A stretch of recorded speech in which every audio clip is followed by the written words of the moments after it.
beat Terrence Crawford because I have the skills, smart, fast, strong. I do it all, both sides, orthodox and southpaw. And the better my competition is, the better I'm gonna be. I beat Errol Spence by, me doing what I've been doing, having fun, being smart, and backing him up because he like to bully other people. You got to bully Errol Spence. You can't let him outwork you and push you around, stuff like that. What up, y'all? Y'all hit that like button as y'all come into this video, man. And subscribe to the channel if you ain't subscribed already. So, I found this clip on Twitter, man. I was just scrolling down Twitter, and I came across this clip. I'm assuming it's some kind of promotion for Jaron Ennis. He fighting on a Jamel Charlo versus Castano undercard. So, the usual, you know how it be with the promotion. So they asked him about Errol Spence. They asked him about Terrence Crawford. He went into deeper explanation on how he can beat Errol Spence than he did with Terrence Crawford. But he said what he said about Terrence Crawford. He said he just feel like he got better skills. He bigger and he's stronger. Now with Errol Spence, he went into detail and said that he has to back Errol Spence up. He said that's the way you beat Errol Spence. Back him up and bully him. Jaron Ennis, man, he uppercut him real fast, bro. But one thing, I'm gonna give my opinion on this, man. He the fighter, so he believe whatever he want to believe. You know what I'm saying? And my opinion on this shit is that ain't the way you beat Errol Spence, because I heard that narrative before already when it come to Earl. Earlier in his career, he was just mowing down everybody. He was mowing down everybody. People start saying, man, you can't back up versus Earl. You gotta go forward. That's what people were saying. They were like, man, you gotta go forward. You can't back him up because it only gonna lead to you getting fucked up and him bullying you and beating you against the ropes. But then Errol Spence came out with a performance with Lamont Peterson. You can say that Jaron Ennis ain't Lamont Peterson, but right now we just talking about the game plan. With Lamont Peterson, he's tried to come forward versus Errol Spence to bully him. Even though he was smaller, his frame was slimmer, so I can't really compare it too much because Jaron Ennis is much bigger than Lamont Peterson. But Lamont Peterson tried to come forward, and that led him to basically getting stopped. He started running. Eventually, after coming forward, he started running. He was getting hit with so much shit, bro. The reason why I say you can't come forward versus Earl is because that make you an easier target for him to hit your ass. And he know how to fight on the back foot. He's an all-around fighter. Like, he often gets mistaken for somebody, like one of these fucking Mexican fighters that all you do is just come forward. Like, that's what they say about, like, certain guys, But Canelo changed that narrative, and a couple other guys. But that's what they were saying at first. All Mexicans could do is come forward. So, that's what Triple G and them call it, the Mexican style. Stupid shit. But Errol Spence, man, he can do more than just come forward, Jaron. He can do more than that, bro. He can fight on the back foot. You see what he did with Mikey? He fought on the back foot. He boxed him. I think it's sadly mistaken for somebody to come in the ring and think the only thing he can do is just go forward. That might just be what he enjoys doing, or what he ends up doing later on in a fight, because that's a part of his style. But one thing I gotta say about Jaron Ennis is we don't even know what Jaron Ennis' gas tank like. We don't. We ain't seen him in there with a better opponent. I mean, the best guy of today is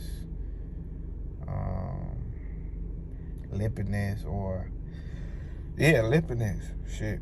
I was gonna say Chris Van Heerden, but Lipinets might be a little better than Chris Van Heerden or whatever. We seen him rip that boy apart. He did his thing. Jaron Ennis definitely the shit. I'm not gonna deny that. This ain't about tearing down Jaron Ennis. This is just about the narrative that I believe that a lot of people do believe is that you gotta bully him. You gotta come forward. I don't think that's the key, bro. You know what I'm saying? I don't think that's the key. But Jaron Ennis, he probably think he can do it because he's bigger and stronger. So he feel, I'm not sure if he's bigger and stronger than Errol, but he's bigger and stronger than, guys who have tried to come forward versus Errol. Because I'm not sure how big he gonna be compared to Errol when they do get in the ring with each other, which won't be at 147 anyway. But I'm just saying, you know what I'm saying? I believe if Jaron Ennis and Errol Spence fight, it's gonna be at 154. Maybe even 160. I mean, it ain't gonna be at 147 for sure if they do fight, because Jaron Ennis still need at least about 2 more. He need a notable name. I'm not against putting these younger guys in with the guys who've been around. I'm not against that. I just want. We know. We just being realistic with this shit. We know for a fact. Jaron Ennis is not about to get in the ring with Errol Spence this year or next year. Just being 100 after following this shit, you know what I'm saying, so long, we know that shit ain't happening, bro. Right now, it's going to take a little minute for Jaron Ennis to be able to get in the ring with Errol, but by that time, both of Errol have been settled in 154 or 160 or wherever he at, and Jaron Ennis, backing him up, I don't think that's it, bro. You gotta do a lot more to beat him, because the nigga is intelligent. Errol Spence is very intelligent, very smart. He's an Olympian, bro. A lot of Olympic fighters be having an edge over a lot of these other guys. Like, you can say that beating Jaron Ennis, the key to beating him is pressuring him. You can say that because I watched him and Gary Antoine Russell fighting the amateurs. Antoine, I know amateurs different from, all the incoming experts. Yes, I know it's different. I know it's different.